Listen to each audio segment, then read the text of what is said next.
mal de vent, j'espère que ça va marcher. Je vous présente juste une petite vidéo que j'ai réalisée sur plusieurs jours. Parce que cette année je fais beaucoup de photos à la mangeoire à oiseaux. Alors c'est une pratique qui des fois fait polémique parce qu'en concentrant les oiseaux, en les nourrissant, on se demande si on risque pas de leur poser plus de problèmes que réellement de leur apporter une aide. Vous allez voir, je vais y revenir dans la vidéo, mais avec quelques précautions. À mon sens, il n'y a pas trop de danger. Et, et en plus, on se fait plaisir. Et pour ma part, c'est en faisant ça un petit peu chez mes parents quand j'étais ado que j'ai commencé à observer la nature. Et je considère que c'est un super moyen pour sensibiliser déjà sa famille et puis les gens autour de soi. Donc moi, je vous encourage à le faire honnêtement, à condition de prendre ces quelques précautions. Voilà. Je vais vous montrer d'abord quelques images enfin le type d'image que j'ai fait quand j'ai débuté ce genre de photos, des choses assez figées. Pour débuter, c'est pas si mal avec les oiseaux les plus courants, mésanges bleus, mésanges charbonnières, moineaux, etc.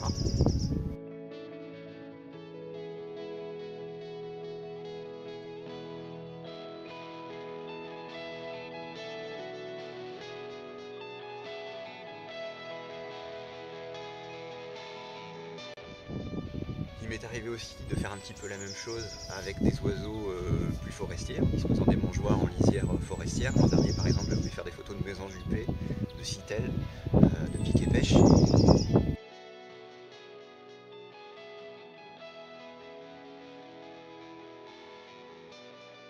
cette année, en fait, j'ai voulu recommencer parce qu'on a un afflux un peu extraordinaire d'oiseaux qui viennent d'Europe du Nord, d'Europe de l'Est. Et en plus, comme on a des conditions qui sont pas évidentes, on a pas mal de pluie cette année, j'ai voulu essayer de faire des photos que j'avais jamais faites à la mangeoire, avec une atmosphère un peu plus comment dire, un peu plus pourrie en fait, avec de la pluie, etc. Donc bon, je vais vous montrer un petit peu tout ça, et j'espère que ça vous donnera envie de vous y mettre si vous n'avez jamais testé. Installation, petit abreuvoir. La mangeoire dans laquelle je dispose du tournesol avec quelques supports un peu variés en fait pour faire des perchoirs. Et ce qui est important, c'est les arrière-plans. Donc moi en fait c'est pour pas avoir le fond de ciel, je me suis installé de manière à pouvoir cadrer sur le mur qui est derrière avec des zones vert foncé ou jaune pâle. Ça me permet d'avoir des beaux bokeh avec le téléobjectif, les oiseaux qui sont du coup sur les perchoirs au premier plan se détachent assez facilement. Voilà. Juste pour vous montrer un petit peu ce que j'utilise pour faire ces photos là, c'est une tente d'affût comme ça. Alors c'est une tente avec des sièges intégrés, alors là c'est la marque Steelcam. Je l'ai trouvé dans la boutique de mon partenaire Jama Photo Nature. Il en existe une place aussi. L'intérêt de ces petites tentes là, c'est que c'est imperméable, donc ça permet de faire des photos par temps de pluie. Vous allez voir que cette année, comme il pleut souvent, j'en abuse.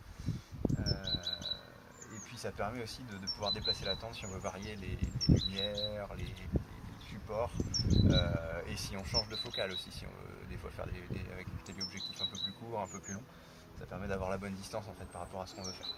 Alors que quand on installe un affût en dur, entre guillemets, avec de la végétation, etc., sur des sujets plus compliqués, c'est vachement bien parce que c'est bien intégré au paysage, mais enfin là on n'en a pas tellement besoin. Et une fois que c'est installé, c'est difficile à déplacer. Donc là, c'est ces petites tentes prêtes à l'emploi, entre guillemets, c'est vraiment le top pour ce genre de photos.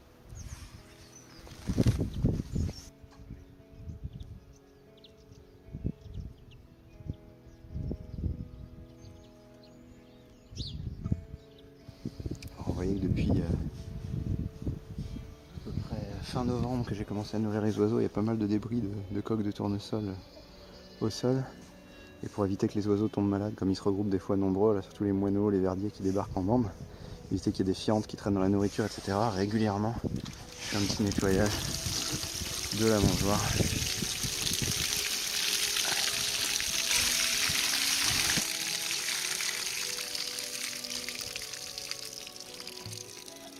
J'enlève le plus gros comme ça, et puis après je repasse un coup à l'eau bouillante pour essayer de tuer un maximum les bactéries, les salmonelles qu'il pourrait y avoir, pour éviter que le nourrissage se transforme en piège mortel pour les oiseaux surtout. Donc ça, pensez à le faire, à nourrir les oiseaux. Au final, on les aide pas plus que ça à mon avis. C'est un loisir un peu égoïste pour les observer plus facilement. Pour la photo, c'est sûr que c'est sympa. Mais il faut essayer d'être rigoureux sur l'entretien des mangeoires.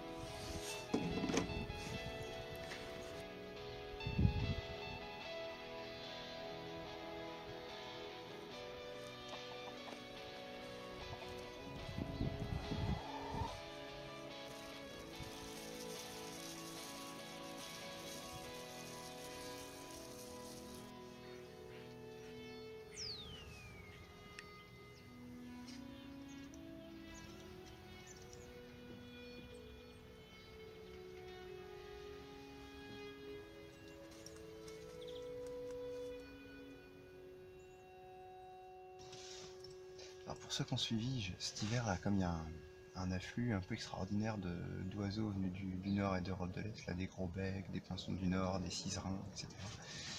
Et que le gros bec, c'est un oiseau qui me fascine visuellement depuis pas mal d'années et que j'avais pas eu l'occasion de voir si souvent que ça, pour le passé. C'était mon objectif de l'hiver. Et donc j'ai couru à droite à gauche au début pour essayer d'aller en photographier, notamment la mangeoire chez des amis. Et en fait, depuis quelques jours, j'en ai qui sont chez moi aussi, y compris des pinsons du Nord. Donc j'ai installé la tente d'affût depuis presque 10 jours maintenant.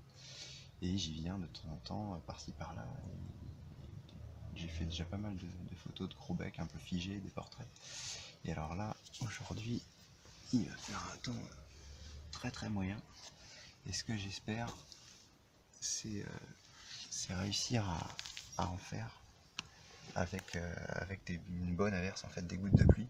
Et puis une fois que j'aurai fait ça, eh ben, j'essaierai de faire des choses un petit peu plus dynamiques. Mais bon, voilà, pour ce matin, objectif, faudrait qu'il pleuve. Voilà.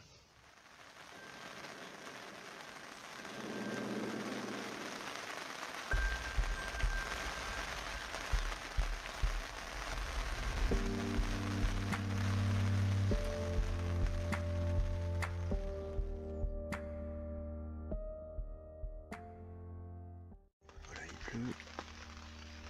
C'est un peu ce que j'espérais, mais le problème c'est que ça manque vraiment de lumière pour l'instant. Je sais pas si vous voyez, mais bien sec quand même dans la tente d'affût. Mais trop sec ça suffit pas, faut que les oiseaux soient là avec un minimum de lumière. Mais là les grosses gouttes d'eau me plaisent bien, ça peut donner des choses sympas, voire très sympas.